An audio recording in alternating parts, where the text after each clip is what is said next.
خوش نصیبی ہے کہ ہمارے درمیان نمونہ اسلاف استاد العلماء شیخ الحدیث پیکر اخلاص و محبت حضرت اقدس حضرت مولانا مفتی محمد عبد الرحمن میمن صاحب مدظلہم بنفس نفیس موجود ہیں. آپ کراچی میں مدرسہ عثمانیہ بہادر آباد کے شیخ الحدیث ہیں اور حضرت اقدس استاد العلماء حضرت مولانا مفتی عبدالرؤوف سکھروی صاحب مدظلہم کے صحبت یافتہ ہیں. ہم آپ کے مشکور ہیں کہ آپ کراچی سے سفر فرما کر تشریف لائے. ایک مرتبہ پہلے بھی حضرت ہمارے ہاں تشریف لا چکے ہیں. ابھی انشاءاللہ حضرت بیان فرمائیں گے. تمام حضرات سے درخواست ہے کہ توجہ سے بیان سنیں. بیان ریکارڈ کرنے کی اجازت ہے, ویڈیو بنانے کی کسی کو اجازت نہیں. ویڈیو بنانے سے احتراز کریں.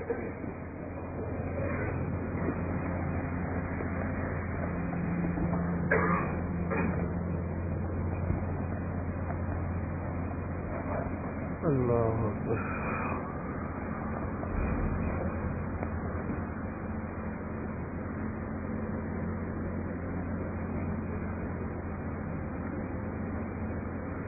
لا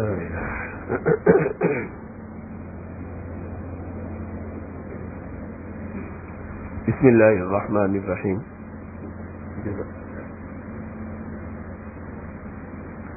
بیان سے پہلے استادی و سندی جناب حضرت عارف باللہ شیخ طریقت وزنی ہو گیا حضرت مولانا شاہ حکیم محمد اختر صاحب رحمہ اللہ تعالی کے چند اشعار پیش خدمت ہیں.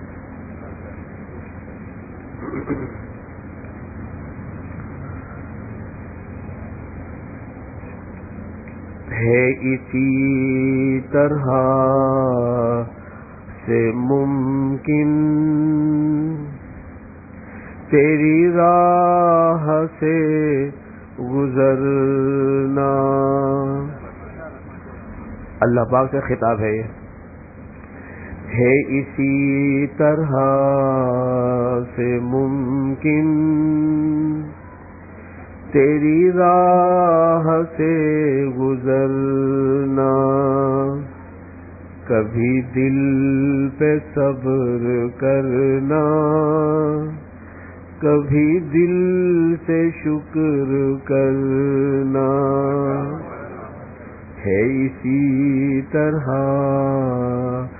سے ممکن تیری راہ سے گزرنا. کبھی دل پہ صبر کرنا, کبھی دل سے شکر کرنا. یہ تیری رضا میں جینا, یہ تیری رضا میں مرنا. یہ تیری رضا میں جینا, یہ تیری رضا میں مرنا. میری عبدیت پہ یا رب یہ ہے تیرا فضل کرنا. میری عبدیت پہ یا رب یہ ہے تیرا فضل کرنا. ہے اسی طرح سے ممکن تیری راہ سے گزرنا. یہی عاشقوں کا شیوا, یہی عاشقوں کی عادت, یہی عاشقوں کا شیوا, یہی عاشقوں کی عادت.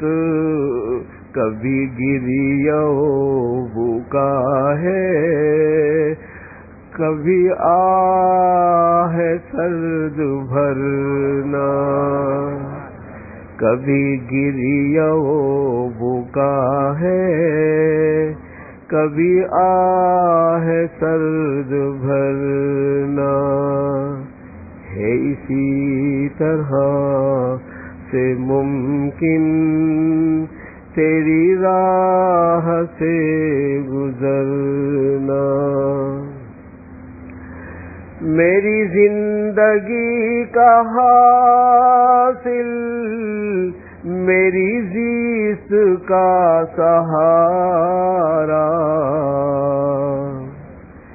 میری زندگی کا حاصل، میری زندگی کا سہارا، تیرے عاشقوں میں جینا، تیرے عاشقوں میں مرنا، تیرے عاشقوں میں جینا، تیرے عاشقوں میں مرنا۔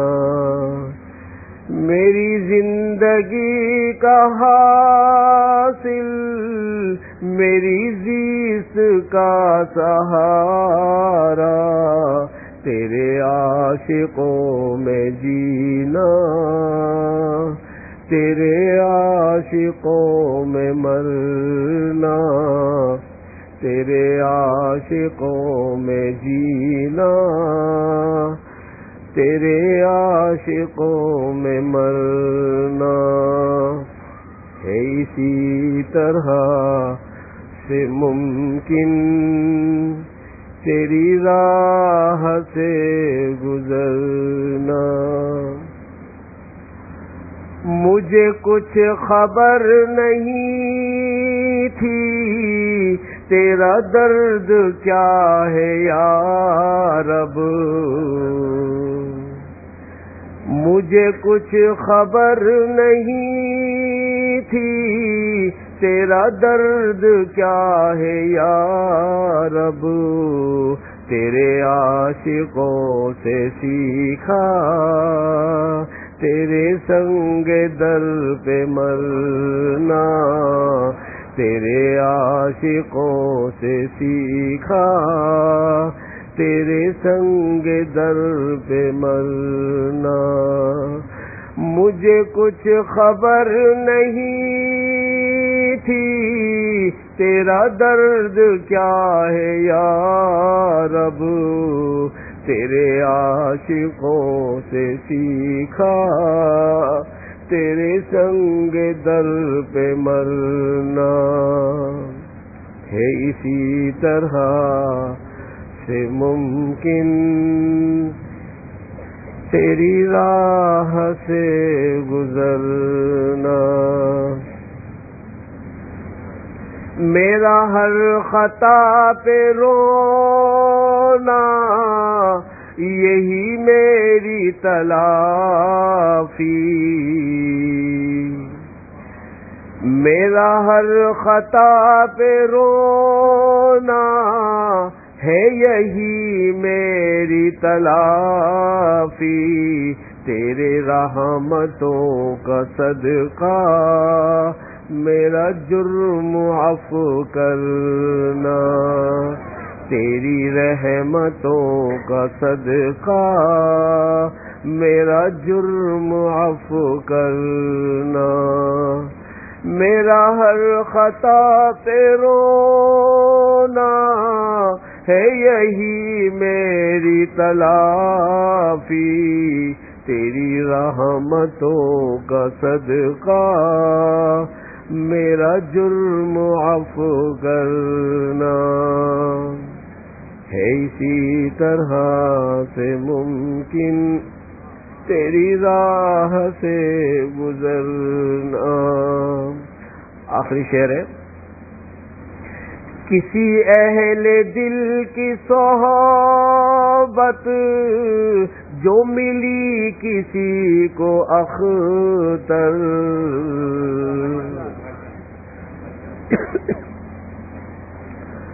کسی اہل دل کی صحبت جو ملی کسی کو اختر، اسے آ گیا ہے جینا، اسے آ گیا ہے مرنا، اسے آ گیا ہے جینا، اسے آ گیا ہے مرنا۔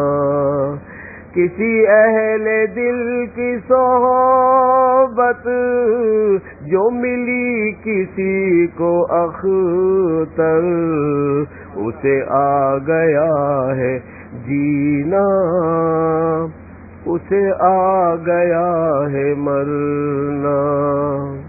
ہے اسی طرح سے ممکن تیری راہ سے گزرنا، کبھی دل پہ صبر کرنا، کبھی دل سے شکر کرنا۔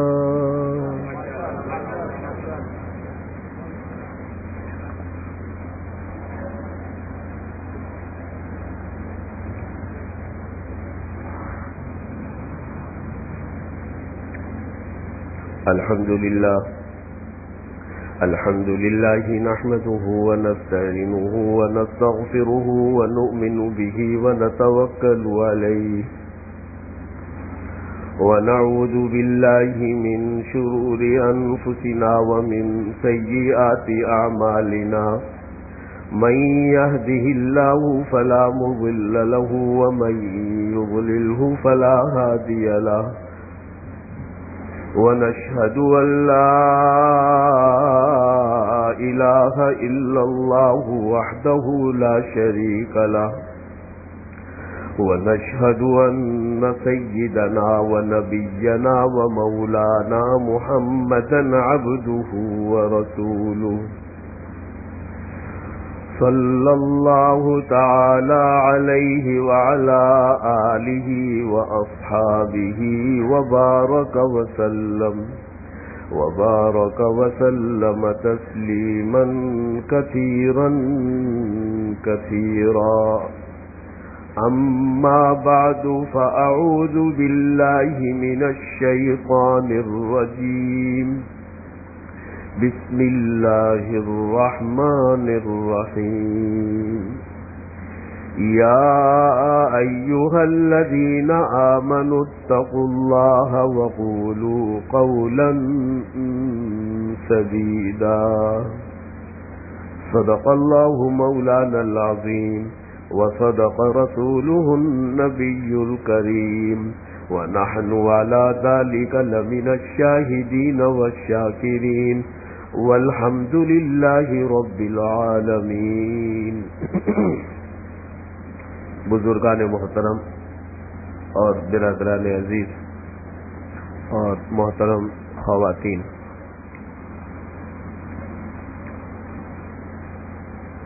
لا الہ الا اللہ الحلیم الکریم۔ ہم اور آپ جس دین کے پیروکار ہیں، ہمارے اس دین کے 5 شعبے ہیں: عقائد، عبادات، معاملات، اخلاقیات اور معاشرت۔ جب تک ان 5 شعبوں پر عمل نہیں ہوگا، اس وقت تک ہمارا دین مکمل نہیں ہوگا۔ اللہ کی رضا جبھی حاصل ہوگی جب ہم 5 شعبوں پر عمل پیرا ہوں گے۔ عقائد، عبادات کے اوپر تو ہمارا کچھ نہ کچھ عمل ہو جاتا ہے، لیکن دیگر معاملات میں اور خاص طور سے معاشرت کے اوپر ہم لوگ سب سے پیچھے ہیں۔ اسی معاشرتی پہلوؤں میں سے ایک پہلو کا تذکرہ کرنا ہے کہ حضرت جابر رضی اللہ تعالیٰ عنہ جب نبی کریم صلی اللہ علیہ وسلم کی خدمت میں تشریف لائے اور اسلام قبول کیا، تو اسلام لانے کے بعد حضرت جابر رضی اللہ عنہ نے نبی کریم صلی اللہ علیہ وسلم سے نصیحت کی درخواست کی. آپ نے کئی نصیحتیں فرمائی. ان میں سب سے پہلی نصیحت آپ نے یہ فرمائی لا تسبن احد، کسی کو گالی مت دینا اور کسی کو برا بھلا مت کہنا. پہلی نصیحت ہے ایمان لانے کے بعد سب سے پہلی نصیحت ہے کسی کو گالی مت دینا، کسی کو برا بھلا مت کہنا. اور جب کسی ایک صحابی کو نصیحت کی جاتی ہے تو اس کا مطلب صرف وہ صحابی ہی مخاطب نہیں ہے بلکہ حضور کے سامنے ساری امت مخاطب ہے. گویا اس خطاب کے اندر میں بھی شامل ہوں، آپ بھی شامل ہیں. لہذا ہم سب کے لیے حکم یہ ہے کہ کسی کو برا نہ کہو.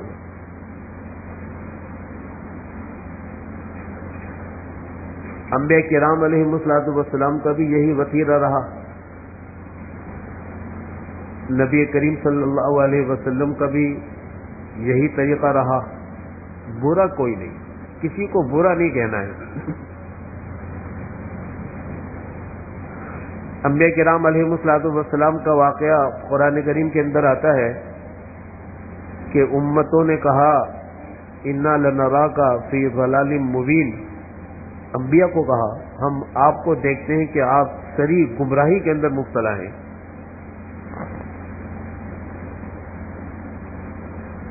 جواب میں کیا فرمایا؟ قال یا قومی لیس بی ضلالۃ، میرے اوپر کوئی گمراہی نہیں ہے، ولکنی رسول من رب العالمین، میں تو رب العالمین کا بھیجا ہوا ایک پیغمبر ہوں. اتنی بڑی بات کہہ دی انہوں نے. اللہ کے نبی نے ان کو برا نہیں کہا. نبی کریم صلی اللہ علیہ وسلم طائف تشریف لے گئے، ظلم و ستم کے پہاڑ توڑے گئے، آپ کے پاؤں لہو لہان ہوئے. پہاڑوں کا فرشتہ بھی آپ کے پاس آ گیا، حضور آپ کہیں تو میں ان دونوں پہاڑوں کو ایک ساتھ ملا کر پورے طائف والوں کو ختم کر دوں. فرمایا نہیں، اللہم اہد قومی فانہم لا یعلمون، اے اللہ میری قوم کو ہدایت دے دیجئے، اس کو کچھ علم نہیں ہے، پتہ نہیں ہے، جانتی نہیں ہے. برا نہیں کہا آپ نے. کیا کچھ مظالم ہوئے لیکن برا نہیں کہا. ہم بھی اسی نبی کے نام لیوا ہیں. ہمارے لیے حکم بھی یہی ہے، کسی کو برا نہ کہو.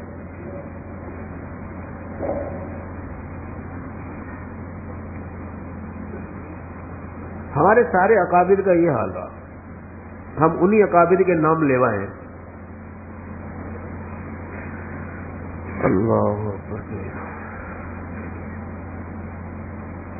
حضرت جنید بغدادی رحمت اللہ علیہ اپنے ایک شاگرد کے ساتھ دریائے دجلہ کے کنارے کنارے چل رہے تھے کہ دریا کے اندر ایک کشتی وہاں سے گزری. اس کشتی کے اوپر چند اوباش قسم کے لڑکے سفر کر رہے تھے. ہنسی مذاق چل رہا تھا. اسی مذاق میں جب ان کی نگاہ حضرت جنید بغدادی رحمہ اللہ تعالیٰ پر پڑی تو انہوں نے حضرت جنید بغدادی کا بھی مذاق اڑایا.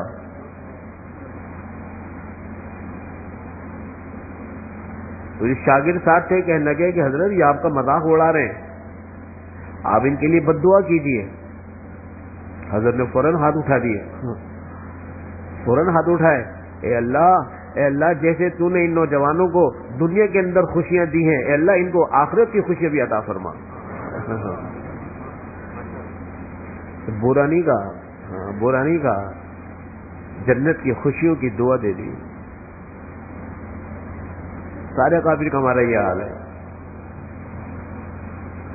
حضرت ذوالنون مصری رحمت اللہ علیہ، ان کے زمانے میں قحط پڑ گیا تو لوگ آئے حضرت ذوالنون مصری رحمت اللہ علیہ کی خدمت میں، عرض کیا کہ حضرت قحط پڑا ہوا ہے، دعا فرمائی اللہ پاک اس قحط کو دور فرما دے، بارشیں ہو جائیں. حضرت ذوالنون مصری رحمت اللہ علیہ کہنے لگے کہ بھائی بات یہ ہے کہ یہ جو قحط پڑتا ہے نا، یہ انسانوں کے گناہوں کی وجہ سے پڑتا ہے. جب گناہ زیادہ ہو جائیں تو قحط پڑ جاتا ہے, بارشیں رک جاتی ہیں. یہ گناہوں کا ثمرہ ہے. اور میں اپنے پورے اس علاقے میں نظر دوڑاتا ہوں اور یہ دیکھتا ہوں کہ ہمارے اس علاقے میں سب سے بڑا گنہگار ہے کون, کہ یہ قحط آیا ہوا ہے, بارشیں رکی ہوئی ہیں. تو میں نے غور کیا کہ اس علاقے میں مجھ سے زیادہ بڑا گنہگار کوئی نہیں ہے. میں چلا جاتا ہوں اس گاؤں سے, اس علاقے سے میں چلا جاتا ہوں تاکہ میں چلا جاؤں گا تو انشاءاللہ بارش آ جائے گی.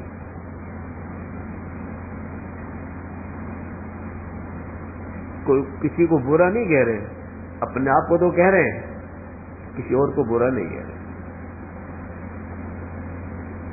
اصل میں بات یہ ہے, برا ہم جب کہیں نا, جب ہمیں پتہ چل جائے کہ یہ آخرت کے اعتبار سے بھی برا ہے.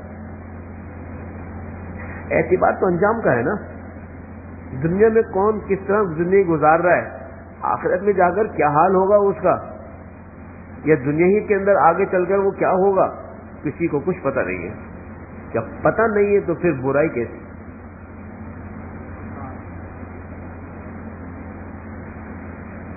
ہمارے کافر کا طریقہ یہ رہا, برا کوئی نہیں, کسی کو برا نہیں کہنا ہے.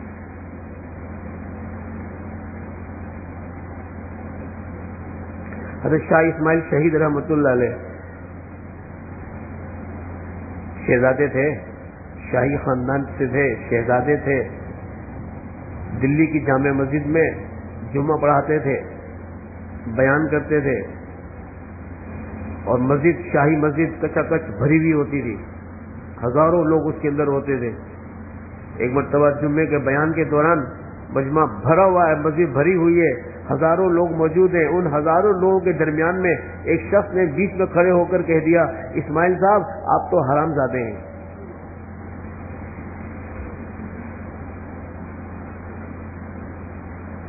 سارا مجمع سناٹے میں آ گیا, آپ حرام زادے ہیں. حضرت نے اس کی بات بڑی تحمل سے سنی. میں ہوتا تو میں نہ صحیح تو میرے مریدین ہی اس کی ٹکا بولی کر دیتے, مار دیتے اس کو جان سے. تو نے ہمارے پیر صاحب کو حرام زادہ کہا ہے. لیکن حضرت شاہ اسماعیل شہید رحمۃ اللہ علیہ نے وہی ممبر پر کھڑے کھڑے اس کو تحمل سے سنا, اور جب اپنی بات کہہ چکا تو آپ نے فرمایا کہ بھائی تمہیں اطلاع غلط پہنچی ہے, اللہ کو تمہیں اطلاع غلط پہنچی ہے. میرے ماں باپ کے نکاح کے گواہ آج بھی دلی میں موجود ہیں, آج بھی موجود ہیں. میری ماں اور میرے ابا کے نکاح کے گواہ آج بھی موجود ہیں. آپ کو کسی نے اطلاع غلط دی ہے, مسئلہ بنا دیا, اتنی بڑی گالی کو مسئلہ بنا دیا. برا نہیں کہا, برا نہیں کہا. ہم انہی کے نام لے آئے ہیں, یاد رکھیے گا, ہم انہی بزرگوں کے نام لے آئے ہیں. ممبروں پر بیٹھ کر ہم انہی کو فالو کرتے ہیں, اور جب اپنے اوپر پڑتی ہے تو سب بھول جاتے ہیں ہم لوگ. کسی کو برا نہیں کہنا ہے. میرے پہلے شیخ حضرت ڈاکٹر عبدالحی صاحب رحمہ اللہ تعالی, حضرت کے یہاں پیر کی مجلس ہوتی تھی خواص کی, تو حضرت کے اپنے گھر کا جو لون تھا اس میں بیان ہوتا تھا. حضرت بیٹھتے تھے اور حضرت کے گھر کا جو بڑا مین گیٹ تھا وہ سامنے ہوتا تھا. ہر آنے جانے والے پر حضرت کی نگاہ رہتی تھی. میں نے بارہا دیکھا, حضرت بیٹھے بیان چل رہا ہے. حضرت تھانوی رحمۃ اللہ علیہ کے اجل خلفاء میں سے ہیں, بیان چل رہا ہے. بیان چلتے چلتے حضرت کی نگاہ پڑی کہ گیٹ کے اندر کوئی شخص داخل ہوا ہے, بڑے بڑے بال ہیں سر کے, 3 پیس پہنا ہوا ہے, 3 پیس سوٹ کے اندر ہے, وہ ٹائی لگی ہوئی ہے. اندر آیا, حضرت نے بیان روک دیا. بارہا دیکھا میں نے خود, بیان روک دیا حضرت نے. بیان رکا ہوا ہے, لوگ خاموش بیٹھے ہوئے اور وہ شخص اندر داخل ہو رہا ہے. حضرت دیکھ رہے ہیں اس کو, وہ داخل ہوتا ہے, جوتے اتارتا ہے, جوتے اتار کر پھر ہاتھ میں اٹھاتا ہوا اندر آتا ہے, جیسے وہ جوتے ایک طرف رکھ کر آگے بڑھتا ہے، حضرت فرماتے ہیں بھائی آپ آگے آ جائیے، راستے دے دو بھائی، آگے آ جائیے۔ کس کو برا کہیں گے ہم؟ یہ اکابر پاگل تھے یار۔ میری آپ کی نظر میں تو یہ 3 پیس والا اول آخر جہنمی ہے۔ ہم سمجھتے ہیں شاید یہ جو ٹائی لگا لی جہنم میں گیا، جس نے پینٹ پتلون پہن لی جہنم میں گیا۔ میں داڑھی والا ہوں، میں شلوار کرتا پہنا ہوں، میرے ٹخنوں سے اوپر پاجامہ ہے، میں جنتی۔ مگر کیسی جنتی ہمیں، کیسا وہ جہنمی ہے، کچھ پتہ ہی نہیں ہے ہم انجام ہونا کیا ہے، میرا انجام کیا ہوگا، اس کا انجام کیا ہوگا، پھر برا کہتے ہیں۔ ایک بزرگ کا انتقال ہوا، اللہ تعالیٰ کے سامنے پیشی ہوئی، اللہ پاک نے پوچھا کیا لے کر آئے ہو؟ بزرگ کہنے لگے کہ حضرت اللہ پاک خالص آپ کی توحید لے کر آیا ہوں، ہمیشہ آپ کو اکیلا جانا، توحید خالص لے کر آیا ہوں۔ اللہ پاک نے فرمایا جھوٹ بولتے ہو، جھوٹ بولتے ہو، وہ فلاں رات تمہیں یاد نہیں جس رات کو تم نے دودھ پیا تھا اور دودھ پینے کے بعد تمہارے پیٹ میں درد ہو گیا تھا اور تم نے کہا تھا کہ دودھ پینے سے پیٹ میں درد ہو گیا، تو تمہارے پیٹ میں درد کرنے والا تو دودھ ہوا، میں تو نہ ہوا، توحید کیسی؟ پکڑ ہو گئی، پکڑ۔ نہ اپنی بزرگی کا پتہ ہے نہ کسی کی برائی کا پتہ ہے۔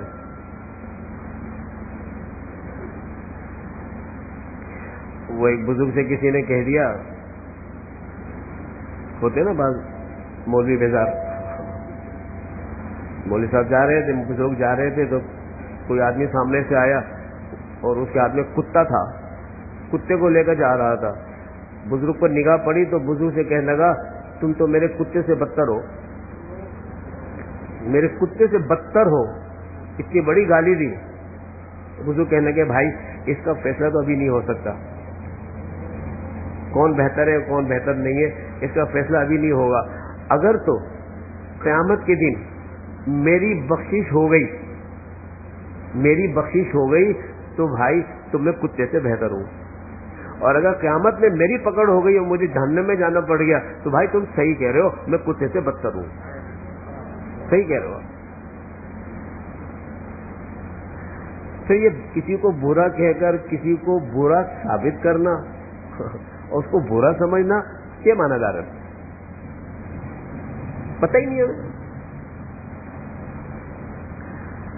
میرے ڈاکٹر صاحب کے بعد جو شیخ تھے حضرت شاہ ولایت حسین صاحب رحمۃ اللہ علیہ، ان سے میں نے ایک دن تذکرہ کیا، خاص طور سے وہ حضرات غور سے سنے جو کسی شیخ سے وابستہ ہیں۔ میں نے شیخ سے عرض کیا کہ حضرت مرید جو ہے وہ اپنا سارا کچا چٹھا اپنے شیخ کے سامنے لکھ دیتا ہے، بتا دیتا ہے، جتنے گناہوں کے اندر مبتلا ہوتا ہے مرید وہ سارے گناہ اپنے شیخ کو بتاتا ہے کہ حضرت میں یہ گناہ کرتا ہوں، میں یہ گناہ کرتا ہوں، میں یہ گناہ کرتا ہوں، کیونکہ نہیں بتایا گا تو اصلاح کیسے ہوگی۔ تو حضرت جب وہ اپنے گناہوں کو شیخ کے سامنے بتاتا ہے تو شیخ کی نگاہوں میں وہ مرید تو بیچارہ بالکل ہی ادنا قسم کا ہوتا ہوگا اور شیخ اس کو بہت ہی برا سمجھتا ہوگا کہ کیسا مرید ہے، اتنے گناہ کرتا ہے، یہ کرتا ہے۔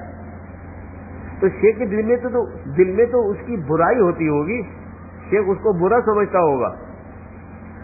حضرت شاہ ولایت حسین صاحب رحمہ اللہ تعالیٰ نے جواب فرمایا کہ جو شیخ ہوتا ہے نا، شیخ اصلی شیخ صحبت یافتہ، اس کی اپنے شیخ کے سامنے اتنی تربیت ہو چکی ہوتی ہے کہ وہ اپنے آپ کو کتے اور خنزیر سے بدتر سمجھتا ہے۔ تو جب شخص خود اپنے آپ کو خنزیر سے بدتر سمجھ رہا ہے وہ اپنے مرید کو کیسے برا سمجھ سکتا ہے؟ سوال ہی پیدا نہیں ہوتا۔ تو برا نہیں کہنا ہے ہمیں، برا ہے نہیں کوئی، ہمیں کیا پتا کون برا ہے کون اچھا ہے۔ نبی کریم صلی اللہ علیہ وسلم غزوہ احد میں تشریف لے گئے، جہاد ہو رہا ہے، آپ نے باہر پڑاؤ ڈالا ہوا ہے، خیمہ بنا ہوا ہے، خیمے میں آپ تشریف فرما ہیں۔ اتنے میں یہودیوں کا ایک چرواہا بکریاں چراتا ہوا اس طرف نکل آیا. اس نے پوچھا کیا ہو رہا ہے؟ یہ بتایا گیا کہ یہ مسلمانوں کی کافروں سے لڑائی ہو رہی ہے، جہاد ہو رہا ہے. کہنے مسلمانوں کے کون ہے سردار؟ کا محمد رسول اللہ صلی اللہ علیہ وسلم. کہاں ہوتے ہیں وہ؟ کا فلاں خیمے کے اندر ہے. وہ تو خیمے کا نام سنتے ہی وہ تو پہلے حیران رہ گیا کہ مسلمانوں کا سپہ سالار، مسلمانوں کا بادشاہ اس خیمے کے اندر. خیر چلا گیا. نبی کریم صلی اللہ علیہ وسلم تشریف فرماتے جا کر ملا. اس نے پوچھا کہ آپ کیا پیغام دیتے ہیں، کیا پیغام لے کر آئے ہیں؟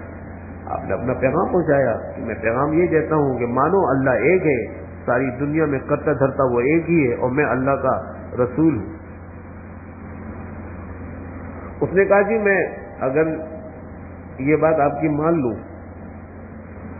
ایمان لے آؤں، آپ کو اللہ کا رسول مان لوں، تو میرے ساتھ کیا معاملہ ہوگا؟ آپ نے فرمایا کہ تم ہمارے بھائی بن جاؤ گے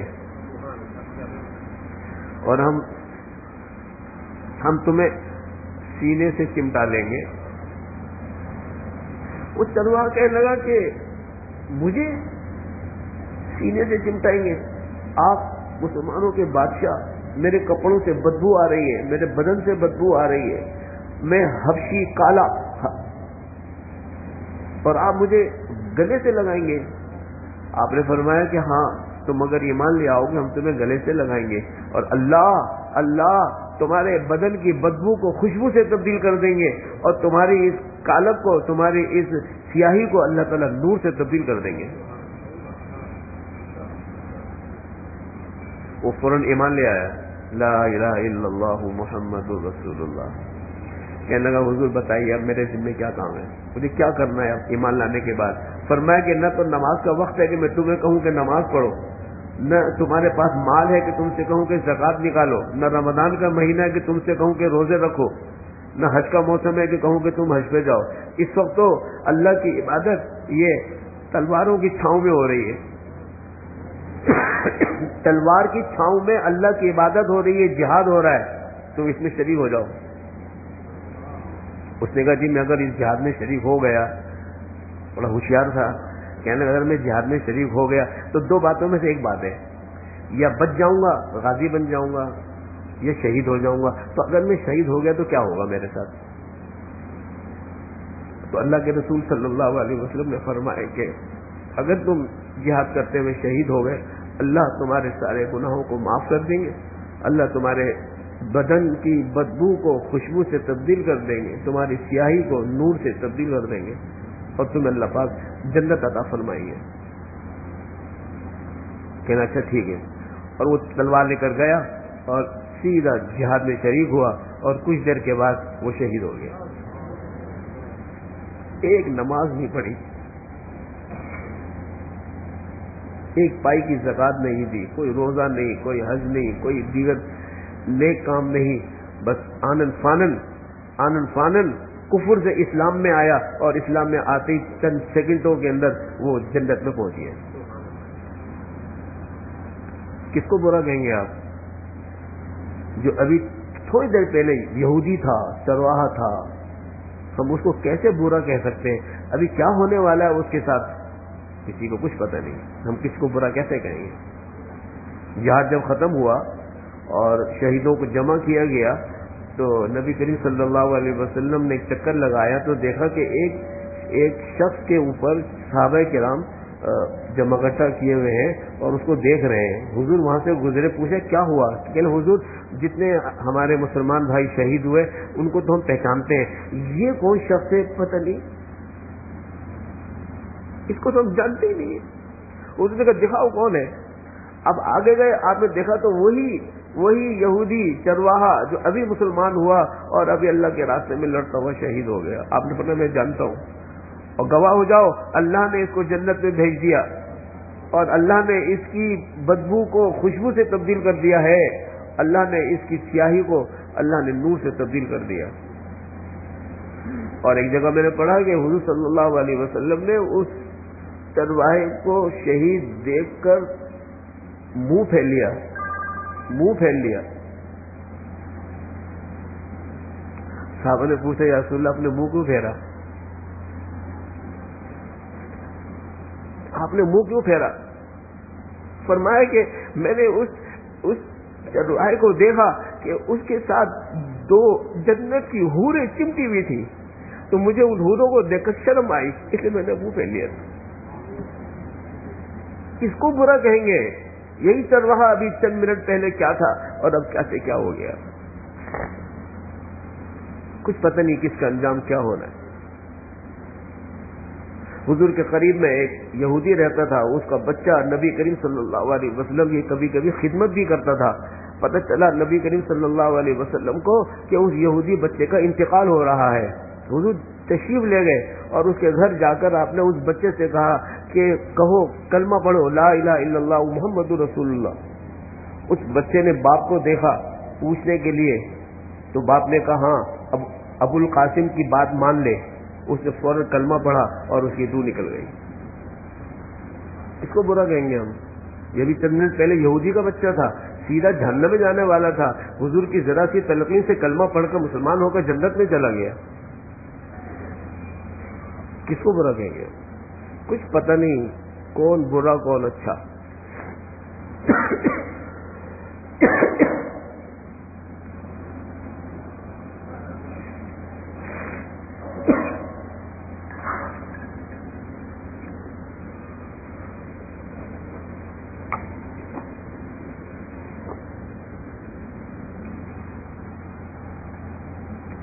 پہلی امتوں میں ذوالکفل کے نام سے ایک شخص گزرا ہے. مالدار آدمی تھا، مال و دولت تھی، گناہوں کا دل دادا تھا. اللہ اکبر، لڑکیوں کا شوقین تھا. روزانہ رات کو نئی لڑکی کو لاتا تھا.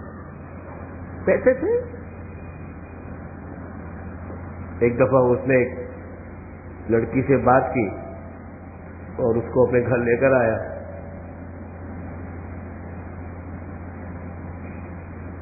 اس کو پیسے بھی دے دیے جو چکے ہوئے تھے.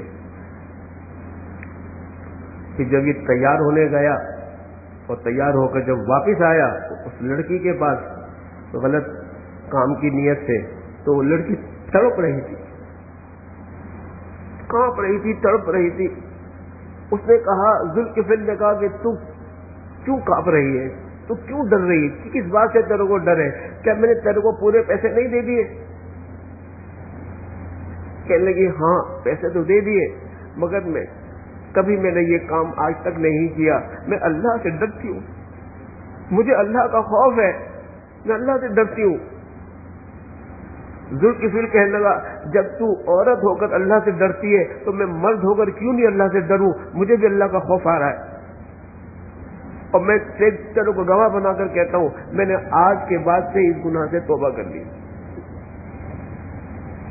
اور تو جا، جو پیسے میں تیرے کو دیے وہ بھی تیرے، اور تو جا، تو عزت اور آبرو لے کر اپنی واپس جا. ادھر وہ لڑکی باہر نکلی، ادھر اس کے حالات خراب ہوئے. تھوڑی دیر کے اندر ذوالکفل کا انتقال ہو گیا، مر گیا. اور اس زمانے میں بنی اسرائیل کا زمانہ تھا، گھر کے اندر کیے جانے والا عمل صبح کو دروازوں پر لکھا ہوا ہوتا تھا. اللہ تعالیٰ حفاظت فرمائے. اب وہ تو ذوالکفل تھا، سب کو پتا تھا کہ اتنا گنہگار آدمی ہے، روزانہ لڑکیاں تبدیل کرتا ہے، کون اس کو اچھا کہے گا؟ اس لیے خطرہ اس بات کا تھا کہ کہیں لوگ اس کی نماز جنازہ بھی نہیں پڑھائیں گے، لوگ اس کو دفنائیں گے بھی نہیں، کہ اتنا برا آدمی تھا. جب صبح لوگ اس کے گھر پر آئے تو اس کے گھر کے دروازے پر لکھا ہوا تھا غفر ذوالکفل، ذوالکفل کی مغفرت کر دی گئی. آپ کس کو برا کہیں گے؟ اس کو جو ابھی عشاء کے وقت بدنام تھا اور گناہوں میں مبتلا تھا، اب رات ہی رات کے اندر کی کایا کیسی پلٹ گئی، سیدھا جنت میں چلا گیا. کس کو برا کہیں گے ہم؟ کون ہے برا؟ کس کو پتا ہے کہ یہ سب جہنم میں جائے گا، اس کو کہو نا برا.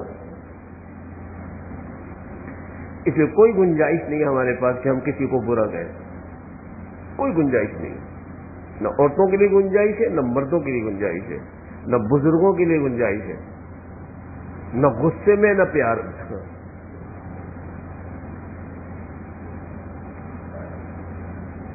اللہ اکبر کبیرہ۔ ایک شخص تھا گناہوں کا شوقین اور گناہوں کا پاپی، دولت تھی، مال تھا۔ میرے والد صاحب حضرت حاجی عثمان صاحب کہا کرتے تھے یہ دولت کے بارے میں کہتے تھے، یہ دولت ہی مارتی ہے، دولت ہی مارتی ہے، یہ کر یہ کر یہ کر، گناہوں پر اکساتی ہے یہ دولت۔ زیادہ دولت اچھی چیز نہیں ہے، غربت بھی اچھی چیز نہیں ہے۔ نبی کریم صلی اللہ علیہ وسلم نے غربت سے بھی پناہ مانگی ہے اور مال و دولت سے بھی پناہ مانگی ہے۔ دولت تھی، مال تھا، دوست احباب تھے، دن بھر سونا اور رات کو عیاشیاں کرنا، دوستوں کے ساتھ بیٹھ کر محفلیں جمانا، شرابیں پینا، یہ اس کا وتیرہ تھا۔ ایک دن رات کو اس نے دوستوں کو جمع کیا ہوا تھا اور محفل لگی ہوئی تھی، کھانا پکنے میں تھوڑی دیر تھی، تو اس نے اپنے غلام سے کہا کہ بھائی کھانے میں ابھی دیر ہے، تم ایسا کرو یہ 4 درہم لے جاؤ اور ڈرائی فروٹ لے آؤ، جب تک کھانا بنے گا ہم لوگ ڈرائی فروٹ کھائیں گے۔ غلام 4 درہم لے کر وہاں سے نکلا ڈرائی فروٹ لینے کے لیے۔ راستے میں حضرت حماد رحمت اللہ علیہ کی مجلس ہوتی تھی، جیسے الحمدللہ یہ اس وقت آپ کے سامنے ہے۔ تو اسے جو جھانک کر دیکھا مجلس کی طرف، تو دیکھا کہ حضرت حماد رحمت اللہ علیہ بیٹھے ہوئے کرسی پر اسٹیج کے اوپر، اور مجمع کے اندر ایک آدمی کھڑا ہوا ہے۔ تو اس غلام نے سنا کہ حضرت حماد رحمت اللہ علیہ مجمع سے یہ کہہ رہے تھے کہ بھئی یہ ایک آدمی ہے، غریب آدمی ہے، اس کو 4 درہم کی ضرورت ہے، اگر کوئی اس غریب کا آدمی کو 4 درہم دے دے گا میں اس کو 4 دعائیں دوں گا۔ عجیب بات، اللہ کی رحمت کو جوش آتا ہے کبھی کبھی۔ جو اس کو 4 درہم دے دے گا میں اس کو 4 دعائیں دوں گا۔ تو یہ غلام کے دل میں بات آ گئی کہ یار یہ بڑا اچھا موقع ہے، پھر کبھی ملے نہ ملے، 4 درہم تو ہے میرے پاس، لاؤ اس کو 4 درہم دو، 4 دعائیں لو، آقا کو دینے میں کیا ہوتا ہے۔ اسے 4 درہم دے دیے فقیر کو، فقیر 4 درہم لے کر چلا گیا۔ اب یہ آ گیا حضرت حماد کے سامنے، حضرت میں نے 4 درہم دے دیے۔ حضرت حماد نے کہا ٹھیک ہے بتا پہلی دعا کیا کروں۔ اتنا ہوشیار تھا، اللہ ہم سب کو ہوشیاری نصیب کرے۔ بتا پہلی دعا کیا کروں۔ اس نے کہا جی پہلی دعا یہ کریں کہ میرا ایک آقا ہے، میں اس کا غلام ہوں، غلامی کی زندگی کو زندگی ہے، حضرت دعا فرما دیں اللہ پاک مجھے آزادی عطا فرما دیں، میری غلام پنا ختم ہو جائے۔ حضرت نے ہاتھ اٹھا دیے کہ اے اللہ پاک یہ غلام ہے، اس کو غلامی سے آزادی عطا فرما۔ بتا دوسری دعا بتا۔ اس نے کہا جی دوسری دعا میری یہ ہے، میں نے اس فقیر آدمی کو 4 درہم دیے ہیں، حضرت دعا فرما دیں اللہ مجھے اس کا بہترین نعم البدل عطا فرما دے۔ دے کر مانگ بھی رہا ہے، حضرت دعا فرما، حضرت نے ہاتھ اٹھا دیے اے اللہ اسے جو 4 درہم صدقہ کیے ہیں تو اس کا بہترین نعم البدل عطا فرما۔ بتا تیسری دعا کیا ہے۔ اس نے کہا جی تیسری دعا میری یہ ہے کہ میرا جو آقا ہے نا جس کا میں غلام ہوں بڑا گنہگار ہے، دنیا کا کوئی گناہ ایسا نہیں جو وہ نہ کرتا ہو، رات بھر عیاشیوں میں اور شرابوں کے اندر محفلوں میں گانے بجانے میں گزرتی ہے۔ حضرت دعا فرما دیں اللہ پاک اس کو توبہ کی توفیق نصیب فرما دے۔ حضرت نے ہاتھ اٹھا دیے اور اس کے لیے اس کے آقا کے لیے توبہ کی اور نیک بننے کی دعا فرما دی۔ انہیں بتا چوتھی دعا کیا ہے؟ حضرت جی چوتھی دعا یہ ہے، آپ دعا فرمائیں اللہ تعالیٰ میری، میرے آقا کی، میرے آقا کے تمام ساتھیوں کی، اور حضرت آپ کی اور آپ کی محفل میں آئے ہوئے تمام لوگوں کی اللہ پاک مغفرت فرما دے۔ یہ ہے ہوشیاری، مغفرت، توبہ، اللہ اکبر۔ حضرت نے وہ چوتھی دعا بھی کر دی، اب یہ یہاں سے واپس ہوا، اب وہ ڈر رہا ہے آقا کیا بولے گا۔ آقا نے تو اس کو 4 درہم دیے تھے ڈرائی فروٹ کے لیے، وہ ڈرائی فروٹ تو خیر کیا آتا، دیر بھی بہت لگ گئی۔ اور وہ آقا اپنے گھر کے اندر بیٹھے ان کے یہ غلام کو میں نے 4 درہم دیے تھے، کہاں چلا گیا، کہاں پھنس گیا، وہ برا بھلا کہنے لگا اور جناب غصے کے اندر دروازے پر کھڑا ہو گیا۔ آئے تو بتاتا ہوں، اب دروازے پر کھڑا ہے آقا، اب یہ غلام جو ہے وہاں سے واپس آیا، دیکھا کہ آقا سامنے کھڑا ہے،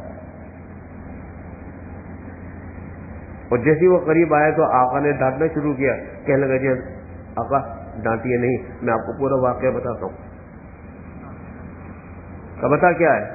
کہ وہ جو آپ نے مجھے 4 درہم دیے تھے، میں جب لے کر نکلا تو حضرت حماد رحمۃ اللہ علیہ کی مجلس کے اندر حضرت نے اعلان کیا ہوا تھا کہ اس غریب آدمی کو جو 4 درہم دے دے گا میں اس کو 4 دعائیں دوں گا، تو میں نے تو وہ 4 درہم صدقہ کر دیے اور 4 دعائیں لے کر آیا ہوں۔ آقا کہنا اچھا بتا پہلی دعا کیا کرا کے لے کر آیا، کیا دعا کرائی تو نے 4؟ حضرت پہلی دعا تو میں نے یہ کرائی تھی کہ میں غلام ہوں، اللہ پاک مجھے آزادی کی دولت عطا فرما دے۔ کہا سن میں نے تیرے کو آزاد کیا، جا تو آزاد۔ بتا دوسری دعا کیا کروائی؟ کہا دوسری دعا میں نے یہ کروائی کہ میں نے جو 4 درہم صدقہ کیے ہیں اللہ پاک مجھے اس کا نعم البدل اچھا عطا فرما دے۔ کہا جاؤ میرے خزانے سے 4000 درہم تمہارے، جاؤ لے لو 4000 درہم، 4 کی جگہ 4000۔ بتا جلدی بتا تیسری دعا کیا کروائی؟ نے کہا کہ تیسری دعا میں نے یہ کروائی کہ اللہ تعالیٰ میرا آقا ہے، گنہگار ہے، خطاؤں میں پڑا ہوا ہے، دعا فرما دے اللہ تعالیٰ اس کو توبہ کی توفیق دے دے۔ کہ دیکھ سن گواہ بن جا، میں نے آج سے تمام گناہوں سے توبہ کی، اب میں کوئی گناہ نہیں کروں گا۔ پھر وہ اندر گیا جہاں اس کے دوست بیٹھے ہوئے تھے، دوستوں سے کہا کہ دیکھو بھائی میں نے تو گناہوں سے توبہ کر لی، اب اگر تم بھی توبہ کرتے ہو تو بہت اچھا ہے، اور اگر نہیں تو پھر جاؤ، تمہارا راستہ الگ میرا راستہ الگ۔ دوست بھی سچے دوست سے کہنے لگے جب سارے گناہوں کے اندر، کھانے پینے کے اندر، شرابوں کے اندر جب ہم تمہارے ساتھ تھے تو تم نے توبہ کیے تو ہم بھی اب بھی تمہارے ساتھ ہیں اور ہم بھی اپنے تمام گناہوں سے توبہ کرتے ہیں۔ تمام دوستوں نے توبہ کر لی، سب نیک بن گئے۔ بتا جلدی بتا چوتھی دعا کیا کرا کے لے کر آیا؟ کل چوتھی دعا میں نے یہ کرائی ہے کہ اللہ تعالیٰ میری، میرے آقا کی، آقا کے دوستوں کی، حضرت حماد کی اور حماد کی محفل میں آنے والوں کی اللہ مغفرت فرما دے۔ تو آقا کہنے لگا یہ میرے بس میں نہیں، جو 3 کام میں کر سکتا تھا میں نے کر لیے، یہ کام اس ذات کا ہے وہی کر سکتی ہے۔ دن گزرا، رات آئی اور وہ آقا رات کو سویا تو خواب کے اندر اللہ پاک کی طرف سے اس کو ندا دی گئی کہ جو 3 کام تیرے کرنے کے تھے تو نے کر لیے، چوتھا کام میرے کرنے کا ہے، میں نے چوتھا کام کر لیا، جا میں نے تیرے غلام کی، تیری، تیرے دوستوں کی، حضرت حماد کی اور حماد کی محفل میں آنے والے تمام لوگوں کی مغفرت کر دی۔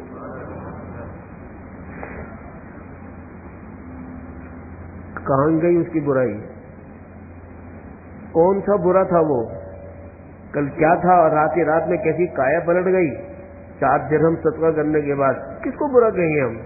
اس کو جو توبہ کرنے والا ہے اور جس کی رات کو بشارت ملی کہ اس کی مغفرت بھی کر دی گئی ہے، ہم کیسے اس کو برا کہیں گے؟ کب کس کی کایا پلٹنے والی ہے کچھ پتہ نہیں ہے، اس لیے کسی کو برا کہنے کی کوئی گنجائش ہی نہیں ہمارے پاس، کوئی گنجائش نہیں۔ کب کایا پلٹ جائے؟ ہاں جس کو یقین ہے نا کہ یہ شخص جہنمی ہے اور یہ شخص جو ہے وہ گناہوں کے اندر ہی مرے گا، اس کو چاہیے کہ وہ کسی کو برا کہے، اور ایسا کسی کو پتہ نہیں. انبیاء کو پتہ نہیں, مجھے آپ کو کیا پتا ہوگا.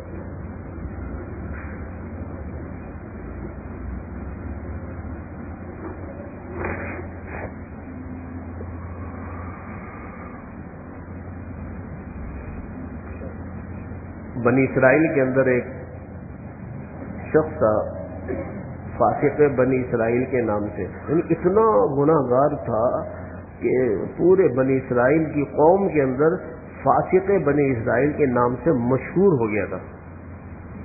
فاسق ہے, پوری قوم کا فاسق,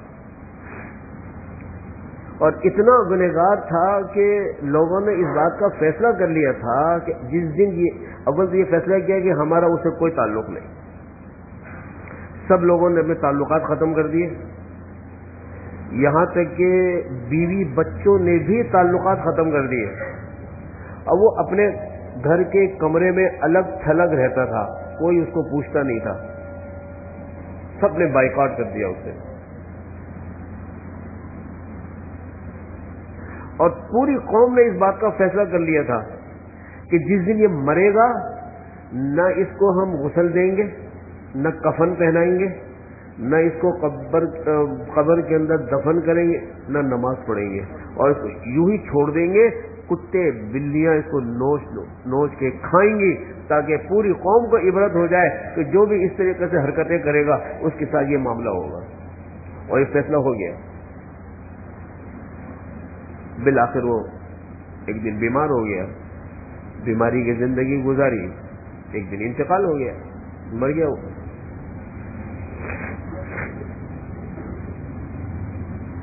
لوگوں کے نے اپنے فیصلے کے مطابق نہیں چھوڑو اس کو, کتے بلیاں کھائیں گے اس کو, کیڑے مکوڑے کھائیں گے.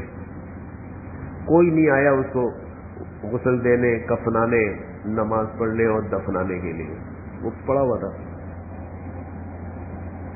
اس وقت حضرت موسیٰ علیہ السلام وقت کے نبی تھے جو کسی دوسرے شہر میں تھے.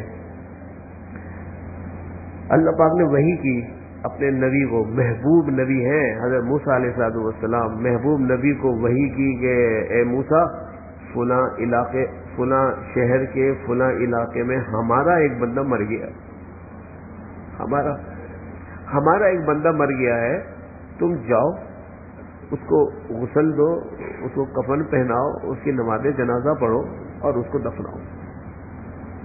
موسیٰ علیہ السلام اللہ کے نبی ہیں, براہ راست اللہ کا حکم آیا ہے, اس کو پورا کرنا فرض ہے. حضرت موسیٰ علیہ السلام وہاں سے چل پڑے, سیدھا اس شہر پہنچے. لوگوں سے پوچھا کہ آج کسی کا انتقال ہوا ہے. لوگوں نے کہا ہاں وہاں فلاں علاقے میں ہوا ہے. تو بھئی مجھے بتاؤ کہاں ہے وہ. لوگوں نے کہا کہ حضرت آپ کو اس شخص سے کیا واسطہ ہے. حضرت وہ تو اتنا گنہگار تھا, اتنا پاپی تھا کہ کوئی گناہ ایسا نہیں تھا جو اس نے نہ کیا ہو. یعنی ساری قوم نے اس کے بارے میں یہ فیصلہ کیا ہے کہ نہ ہم اس کو غسل دیں گے, نہ کفن پہنائیں گے, نہ نماز پڑھیں گے, نہ دفنائیں گے. اس قدر گنہگار تھا وہ. آپ کا اسے کیا بات ہے. حضرت نے کہا کہ بھائی مجھے تو اللہ کا حکم ہے, مجھے تو یہ کام کرنا ہے. بتاؤ کون سی بستی کے اندر ہے, بستی میں کون. بستی والے سے پوچھا, بستی والے کہنے لگے کہ حضرت آپ اللہ کے نبی ہو کر اس کا پوچھ رہے ہیں, آپ اتنا گنہگار آدمی کیا کریں گے آپ. میں اس کو کفناؤں گا, غسل دوں گا, نماز پڑھ کے دفناؤں گا. حضرت آپ کریں گے, ہم نے تو یہ تہیہ کیا ہوا ہے کہ وہ اتنا گنہگار ہے تو ہم اس کے ساتھ کوئی معاملہ نہیں کریں گے. کہنے بھائی مجھے نہیں پتا, مجھے تو اللہ کا حکم ہے, مجھے بتاؤ اس کا گھر کون سا ہے. لوگوں نے خیر بتا دیا, نبی تھے. حضرت گئے, جا کر دروازہ کھولا, اس کو وہاں سے نکالا. اب جو غسل دینے میں مصروف ہوئے تو ظاہر ہے جو لوگ مسلمان تھے وہ آپ کی امت تھی, بہرحال وہ بھی شریک ہو گئے. سب نے مل کر اس کو غسل دیا, کفن پہنایا, نماز پڑھی, دفن کر دیا. دفن کر کے واپس آ گئے. راستے میں حضرت موسیٰ علیہ السلام چونکہ کلیم اللہ تھے, اللہ سے جب چاہتے تھے بات کر لیا کرتے تھے, اللہ پاک سے رجوع ہوئے اور عرض کیا کہ اللہ پاک بات سمجھ میں نہیں آئی. میں اس علاقے میں پہنچا تو علاقے والے کہہ رہے ہیں کہ بہت بڑا گنہگار آدمی ہے, دنیا کا کوئی گناہ نہیں جو اسے نہ کیا ہو. اور ایک طرف دیکھتا ہوں کہ آپ نے مجھے کہا ہے نماز جنازہ اور کفنانے دفنانے کے لیے, اس سے معلوم ہوتا ہے کہ بہت بڑا اللہ والا آدمی ہے, آپ کا کوئی نیک بندہ ہے. لوگ کہہ رہے ہیں گنہگار ہے, آپ کا حکم یہ ہے, لوگوں کا کہنا یہ. اللہ پاک بات سمجھ میں نہیں آ رہی, اگر یہ مسئلہ حل ہو جائے تو بڑی عنایت ہوگی. اللہ پاک نے فرمایا کہ دیکھو جو لوگ اس کے بارے میں کہہ رہے تھے نا کہ بڑا گنہگار ہے, بالکل صحیح کہہ رہے تھے, بالکل صحیح کہا انہوں نے, واقعی وہ ایسے ہی گنہگار تھا. لیکن موسیٰ بات یہ ہے کہ جب وہ فاسق بنی اسرائیل جب مرنے لگا, اس نے ہم سے 4 باتیں کی ہیں, اس نے ہم سے 4 باتیں کی ہیں. اس پر ہم نے اس کو بخش دیا. پہلی بات اس نے یہ کی اے موسیٰ کہ اس فاسق بنی اسرائیل نے کہا کہ اے اللہ میں بے شک گنہگار ہوں, بڑا خطا کار ہوں, سیاہ کار ہوں, دنیا کا کوئی گناہ ایسا نہیں ہوگا جو میں نے نہ کیا ہو, لیکن اے اللہ میں گناہ ضرور کرتا تھا, لیکن کبھی میں نے گناہ کو اچھا نہیں کہا, گناہ کو کبھی اچھا نہیں سمجھا, ہمیشہ گناہ کیا, گناہ کو گناہ سمجھ کر کیا. یہ نہیں کہ کیا ہو گیا میں نے کر لیا تو, جسے بہت سے لوگوں کی عادت ہوتی ہے, ارے میں گناہ کر لیا تو کون سا, میں کرتا ضرور تھا لیکن اللہ کبھی میں نے گناہ کو اچھا نہیں سمجھا, ہمیشہ اس کو برا سمجھا, غلط سمجھا, مگر بس وہ میں اپنی عادت سے مجبور تھا, میں گناہ کر لیا کرتا تھا. تو موسیٰ بات تو اس کی سچ تھی, گناہ کرتا ضرور تھا, وہ کبھی اس نے گناہ کو اچھا نہیں کہا, برا سمجھتا تھا. ہمیں اس کی یادہ بہت پسند آ گئی, بات تو صحیح کہی اس نے. اور موسیٰ اس نے دوسری بات ہم سے یہ کہی کہ اے اللہ میں گنہگار ضرور تھا, ہر گناہ کرتا تھا میں, لیکن اے اللہ آپ کو خوب پتا ہے مجھے تیرے نیک لوگ بہت اچھے لگتے ہیں, مجھے یہ بزرگ لوگ, یہ نیک لوگ, نیک صالح لوگ, نیکیاں, نماز, روزے, تسبیحات, یہ مجھے لگتے سب اچھے ہیں. میں کرتا نہیں تھا, میں بزرگ نہ بن سکا, لیکن تیرے نیک بندے مجھے اچھے لگتے تھے, میں تیرے نیک لوگوں سے محبت کرتا تھا, مجھے بہت پیارے لگتے ہیں یہ تیرے نیک لوگ. تو اے موسیٰ بات اس سے بالکل سچ ہے, وہ اگرچہ خود گنہگار تھا لیکن وہ ہمارے نیک لوگوں کو پسند کرتا تھا, وہ ہمارے نیک لوگوں سے محبت رکھتا تھا. تو اس کی یہ بات بھی بہت اچھی لگی ہمیں, بات بھی سچی ہے. المرء مع من احب, حضور کا ارشاد ہے کہ آدمی کا حشر انہی کے ساتھ ہوگا جن سے محبت رکھتا ہے. پھر موسیٰ اس نے کسی بات ہم سے یہ کہی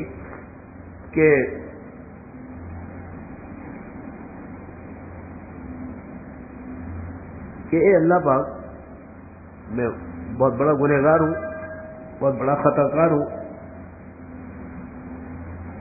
دنیا کا کوئی گناہ ایسا نہیں ہوگا جو نہ کیا ہو.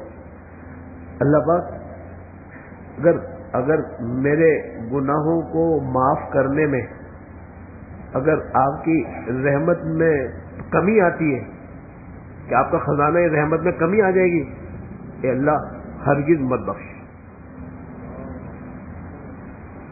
آپ بالکل نہ بخشیں کہ مجھے بخشنے سے آپ کی رحمت کے خزانوں میں کمی آتی ہے, اے اللہ بالکل نہ بخشیے. اور اگر میرے کو بخشنے میں تیری رحمت کے خزانوں میں کوئی کمی نہیں آتی تو اللہ بخش دے, معاف کر دے مجھے. تو موسیٰ وہ تو ایک آدمی تھا, اگر دنیا کے سارے لوگ اولین اور آخرین حضرت آدم سے لے کر قیامت تک آنے والے تمام لوگ مل کر بھی اگر بیک وقت سارے گناہ کریں دنیا بھر کے, اور دنیا بھر کے گناہ کر کے سارے لوگ مجھ سے معافی مانگے, میں سب کو معاف کر دوں تو میری رحمت کے خزانے میں کمی نہیں آتی. یہ تو پھر ایک آدمی تھا, اس کو معاف کرنے کے اندر میری رحمت میں کون سی کمی آ رہی تھی, میں نے اس کو معاف کر دیا.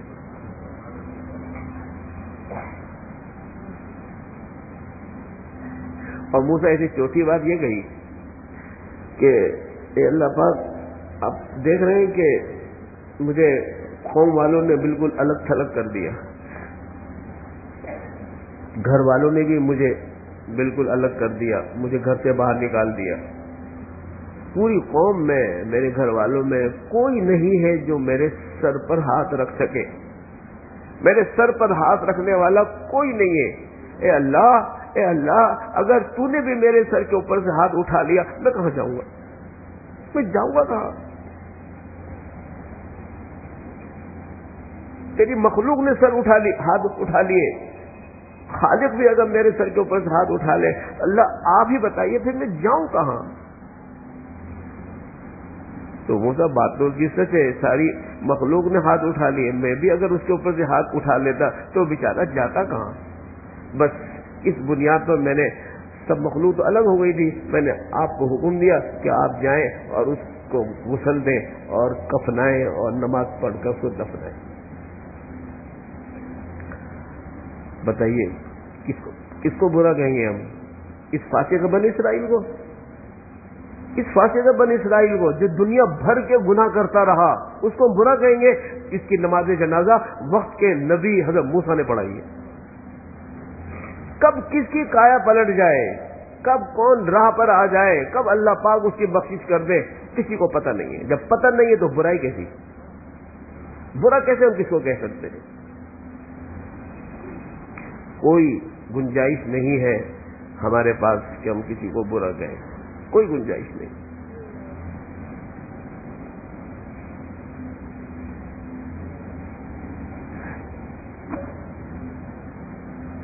ایک آخری واقعہ سنا کر بات ختم کرتا ہوں. ایک چور تھا، اللہ اکبر، چوری کیا کرتا تھا؟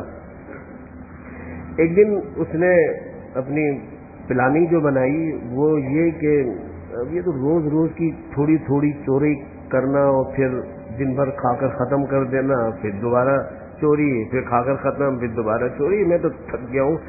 ایسا کرتا ہوں آج جو نا بادشاہ کے محل پر چوری کرتا ہوں. آج بادشاہ کے محل پر ڈاکہ ڈالوں گا، کچھ زیادہ مال ملے گا، کچھ دن بیٹھ کر آرام سے کھاؤں گا. پہنچ گیا رات کو اور محل میں کود گیا. محل میں چلتا ہوا بادشاہ کے گھر کے پاس پہنچ گیا جو اس کی خاص حویلی تھی. دیکھا کہ اس کمرے میں بتی جل رہی ہے. اس کا مطلب ہے کہ اندر جاگ رہے ہیں. یہ کھڑکی کے پاس جا کر کھڑا ہو گیا. اندر سے باتیں کرنے کی آواز آ رہی تھی. اندر کمرے میں بادشاہ ملکہ دونوں بیٹھے ہوئے بات چیت کر رہے ہیں. اور موضوع یہ ہے بات چیت کا کہ ہماری شہزادی بڑی ہو گئی، بالغ ہو گئی ہے، اب شہزادی کی شادی کرنی ہے، تو ہمیں شہزادی کے لیے شوہر جو تلاش کرنا ہے، لڑکا تلاش کرنا ہے، تو وہ کیسا ہونا چاہیے؟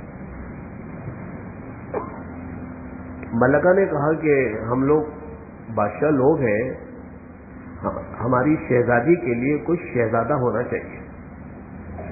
وہی جوڑ ہے، جوڑ جب ہی بیٹھے گا کہ شہزادی کے لیے کوئی شہزادہ ہونا چاہیے، تو کسی شہزادے کو تلاش کیا جائے. بادشاہ کہنے لگا کہ نہیں، شہزادہ نہیں، ان کے کوئی دین و ایمان کا پتہ ہی نہیں ہوتا. کوئی نیک لڑکا تلاش کرو جس کے اندر خوف خدا ہو، وہ ہماری بیٹی کو لے کر چلے گا اور دونوں دین پر رہیں گے، دیندار بنیں گے. تو کوئی دیندار لڑکا تلاش کرنا چاہیے. ملکہ راضی نہیں ہو رہی. دونوں کی بحث ہوتی رہی اور یہ چور کھڑا ہوا کہانی سن رہا ہے. بالآخر بادشاہ نے ایسے دلائل دیے کہ ملکہ راضی ہو گئی کہ ٹھیک ہے، چلو کسی نیک لڑکے کو تلاش کیا جائے اور اس نیک لڑکے سے اس کی شادی کر دی جائے. اور کہا کہ میں کل اپنے خارندوں کو ڈیوٹیوں پر لگاتا ہوں کہ مسجدوں میں جا کر، مدرسوں میں جا کر تلاش کریں کون نیک لڑکا ہے کہ وہ اس نیک لڑکے سے ہم اپنی شہزادی کی شادی کر دیں۔ چور تو بڑا خوش ہو گیا، چور بڑا خوش ہو گیا، معاملہ میرے ہاتھ میں آ گیا۔ کسی کو تو پتہ ہی نہیں ہے نا، صرف مجھے پتا ہے کہ بادشاہ نیک لڑکا تلاش کریں گے، لہذا میں کیوں نہ نیک بن جاؤں، مسجدوں میں جاؤں، نمازیں پڑھوں، پہلی صف کا نمازی بن جاؤں، جب تلاش کرنے آئیں گے تو میں ان کو نیک نظر آؤں گا، میری شہزادی سے شادی ہو جائے گی۔ شہزادی ہاتھ میں آ گئی تو جناب سارا ملک ہاتھ میں آئیے، تو مجھے چوری کرنے کی کیا ضرورت ہے؟ اور یہ کہہ کر وہاں سے نکلا اور اس نے جناب محل کے قریب ہی کسی مسجد کے اندر اپنا پڑاؤ ڈال دیا۔ ہر نماز تکبیر اولیٰ کے ساتھ با جماعت امام کے پیچھے پڑھنی شروع کر دی۔ باقی اوقات کے اندر ذکر اللہ، اللہ اللہ اللہ اللہ، سبحان اللہ، الحمدللہ، تسبیحات شروع کر دی۔ جب کوئی اللہ کا نام لیتا ہے نا تو پھر اللہ اس کو اپنا بنا لیتا ہے۔ دل سے کوئی اللہ کا نام لے، مسلسل لے، اللہ اس کو اپنا بنا لیتا ہے۔ وہ تو ذکر اذکار میں، تسبیحات میں، نمازوں میں، نیک بننے میں لگ گیا، ادھر بادشاہ نے اپنے کارندے بھیج دیے کہ جاؤ تلاش کرو کسی نیک لڑکے کو، ہم اپنی شہزادی کی شادی اس سے کرنا چاہتے ہیں۔ اب جب کارندے مختلف مسجدوں میں جاتے آتے رہے تو اس لڑکے کو دیکھا کہ یہ تو بڑا نیک لڑکا ہے، یہ تو ہر وقت اللہ اللہ کرتا ہے۔ تو انہوں نے جا کر بادشاہ کو اطلاع کر دی کہ جناب یہ قریبی جو فلاں مسجد ہے اس کے اندر ایک ایسا نوجوان لڑکا ہے، ہر وقت اللہ اللہ کرتا ہے اور نیک لڑکا ہے۔ بادشاہ نے کہا ٹھیک ہے، ہم چلتے ہیں اور اس کو اپنی شہزادی کی شادی کی دعوت دیتے ہیں۔ بادشاہ خود آیا، مسجد کے اندر آیا اور اس لڑکے سے ملا اور اس سے کہا کہ ہمارا ارادہ یہ ہے کہ ہم اپنی شہزادی کی شادی تم سے کر دیں۔ وہ رو پڑا اور روتے اس نے اپنا یہ پورا واقعہ سنا ہے کہ بات یہ ہے کہ میں چور تھا اور میں اس طریقے سے آپ کے محل میں چوری کرنے آیا تھا، آپ لوگوں کی گفتگو سن کر میں اس لیے نیک بن گیا کہ شہزادی سے شادی ہو جائے۔ میں شہزادی سے شادی کرنا چاہتا تھا، لیکن جب میں نے نمازیں پڑھی، ذکر اذکار کیے، تسبیحات کیے، اب میرے دل میں تو صرف سوائے اللہ کی محبت کے کسی کی کوئی محبت نہیں ہے، مجھے آپ کی شہزادی کی ضرورت نہیں ہے، آپ تشریف لے جائیے۔ کس کو برا کہیں گے؟ کسی چور کو، چوریاں کرتا تھا اس لیے برا ہے؟ دیکھو نا کیسی کایا پلٹی ہے اس کی، اتنے نیک تو میں اور آپ بھی نہیں ہیں، کس کو برا کہے آدمی؟ کچھ پتہ نہیں۔ قیامت کے اندر کیسے کیسے واقعات پیش آئیں گے، بڑے بڑے ان گنہگاروں کو جن کو ہم سمجھ رہے تھے کہ بڑا گنہگار ہے، جنت کی طرف جاتے ہوئے نظر آئیں گے۔ کتنے بڑے بڑے وہ نیک لوگ، نمازی، روزے کے پابند، جن کے پیشانیوں کے اوپر بڑے بڑے گٹے پڑے ہوئے، جہنم کی طرف گھسیٹ کر لے جایا جا رہا ہوگا۔ وہاں تو کایا پلٹی ہوئی ہوگی، اندر کہا تو کسی کو پتہ نہیں نا، کسی کو پتہ نہیں۔ اس لیے کسی کو برا کہنے کی کوئی گنجائش ہی نہیں ہے، گنجائش ہی نہیں ہمارے۔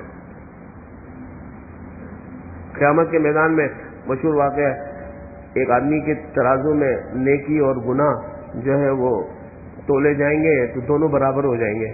اللہ پاک کہیں گے تو ایک نیکی لے آ، تو تین نیکیوں کا پلڑا جھک جائے گا، ہم تیری بخشش کر دیں گے۔ بڑا خوش ہو جائے گا، ایک ہی نیکی تو لینی ہے نا، ایک نیکی مجھے کہیں سے مل جائے گی، میرا ابا دے دے گا، میری ماں دے دے گی، میری وہ محبوبہ بیوی دے دے گی، ہاں میرے بچے بھی ہیں وہ بھی دے دیں گے، ایک نیکی تو ہے۔ اب وہ ایک نیکی لینے کے لیے اپنے بھائیوں کے پاس، بہنوں کے پاس، امی ابا کے پاس دوڑتا پھرے گا۔ یوم یفر المرء من اخیہ وامہ وابیہ وصاحبتہ وبنیہ، لیکن سب نیکیاں دینے سے انکار کر دیں گے کہ ہمیں خود نیکیوں کی ضرورت ہے، تو نیکی مانگنے آیا ہے، تو ہوتا کون ہے؟ باپ کہے گا تو ہوتا کون ہے تو میرے پاس آیا ہے۔ ماں بیٹے کو بیٹا ماننے سے انکار کر دے گی، محبوبہ بیوی شوہر کو شوہر ماننے سے انکار کر دے گی کہ یہ نیکی مانگ رہا ہے۔ کوئی کسی کو نیکی نہیں دے گا۔ وہ بڑا خوش تھا کہ مجھے نیکی ایک مل جائے گی، کوئی مشکل نہیں تھی۔ حدیث کے اندر آتا ہے کوئی شخص ایک مرتبہ یہ کلمہ پڑھ لے، لا الہ الا اللہ وحدہ لا شریک لہ، یہ تو کلمے کا ایک جز ہے نا، سب کو یاد ہوگا، لا الہ الا اللہ وحدہ لا شریک لہ، درمیان میں دو لفظ ہے احدن صمدن، وہ بھی آسان ہے، اور آخر میں ہے لم یلد ولم یولد ولم یکن لہ کفوا احد، یہ سورہ اخلاص ہے.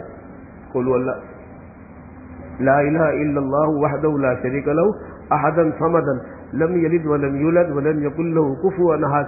ایک مرتبہ جو شخص پڑھتا ہے اللہ اس کو 20 لاکھ نیکیاں دیتے ہیں. 20 لاکھ نیکیاں، 5 مرتبہ پڑھ لو 1 کروڑ نیکیاں. جب تک دنیا کے اندر ہے نیکیوں کی بھرمار ہے کوئی لینے والا، اور وہاں ایک نیکی کے لیے مارا مارا پھرے گا، کوئی نیکی دینے کو تیار نہیں ہوگا. وہ جو بڑا خوش خوش آیا تھا اب افسردہ ہو کر واپس جا رہا ہوگا.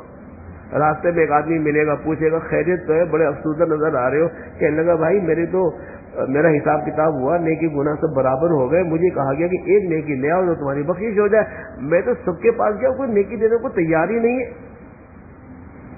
اب دیکھو میرا کیا فیصلہ ہوگا، واپس جا رہا ہوں. وہ آدمی بولے گا کہ یار ایسا کرو، میں نے تو پوری زندگی میں کبھی کوئی نیکی کی ہی نہیں، میں تو ویسے ہی گنہگار پاپی آدمی تھا، ساری زندگی گناہوں کے اندر مبتلا، کبھی نہ نماز پڑھی، نہ روزے رکھے، نہ کبھی اخلاق و معاشرت پر عمل کیا. میرے پاس تو کوئی نیکیاں نہیں ہے. ہاں ایک نیکی میرے پاس ہے. اب وہ ایک نیکی میرے کس کام کی؟ تیری اتنی ساری نیکیاں ہیں تب بھی تیری بخشش نہیں ہو رہی. میرے پاس تو ہے ہی ایک ہی نیکی، میں تو ویسے اول آخر جہنم میں جانا ہے مجھے، میرے بارے میں تو ویسے ہی جہنمی ہونے کا فیصلہ ہونا ہے. یہ نیکی تو لے جا، کم از کم تیری بخشش تو ہو، تیری تو نجات ہو، تو لے جا، جا میں تیرے کو نیکی دی. وہ بڑا خوش ہو جائے گا اور وہ نیکی لے کر اللہ کے دربار میں پہنچے گا. اے اللہ نیکی مل گئی. اللہ پاک حیران ہو کر پوچھیں گے تیرے کو نیکی مل گئی؟ اس میدان حشر کے اندر کون ہے ایسا سخی؟ اللہ کون ایسا سخی ہے کہ جس نے اس میدان حشر کے اندر اتنی سخاوت کر دی، ایک نیکی دے دی تیرے کو؟ بلاؤ اس کو. اور اس گنہگار پاپی آدمی کو جس نے پوری زندگی ایک نیکی کی ہے، جبکہ میں بھی بتا رہا ہوں ایک کلمہ پڑھنے پر 20 لاکھ نیکیاں ملتی ہیں، اور اس کے پاس ایک نیکی ہے صرف. اس کو بلایا جائے گا، اس سے پوچھا جائے گا تو وہ یہی کہے گا کہ میرے پاس ویسی ایک نیکی تھی، کسی کام کی نہیں تھی. تو اللہ پاک فرمائیں گے تو مجھ سے زیادہ سخی بن رہا ہے کیا؟ تو مجھ سے زیادہ سخی بن رہا ہے. اس میدان کے اندر تو نے سخاوت کر کے نیکی دی، میں سب سے بڑا سخی ہوں. جا میں نے اس شخص کی بھی بخشش کی جس کو تو نے نیکی دی، اور تیری بخشش بھی کی کہ جو تو نے ایک نیکی دی. ساری زندگی کا گنہگار ایک نیکی دینے پر بخشش ہو گئی. کس کو برا کہیں گے ہم؟ کس کے ساتھ کیا معاملہ ہونے والا ہے، آخرت میں کیا ہوگا کس کے ساتھ، کچھ پتہ نہیں. جب پتہ نہیں ہے، اور اپنی برائیوں کا سب کو پتہ ہے. مزے کی بات یہ، اپنی برائیاں سب کو پتہ ہے کہ میں کتنا گنہگار ہوں، میں کیا کیا کرتا ہوں، سب کو پتہ ہے. کوئی بھی نیک نہیں ہے، کوئی بھی نیک نہیں ہے.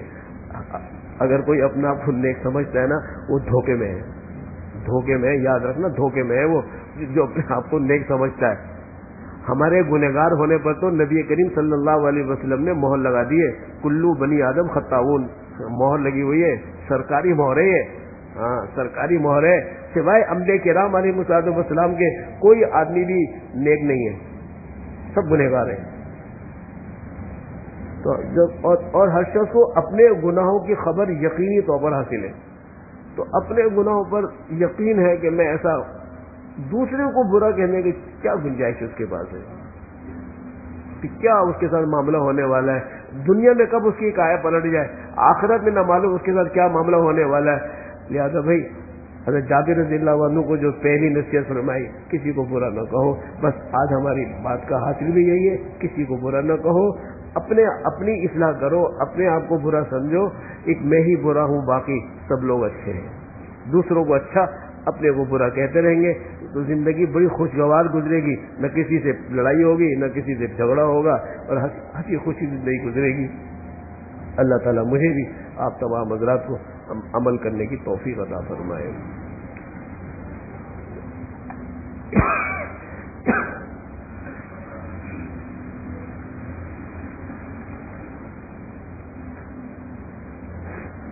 اللهم صل على محمد وعلى آل محمد كما صليت على إبراهيم وعلى آل إبراهيم إنك حميد مجيد.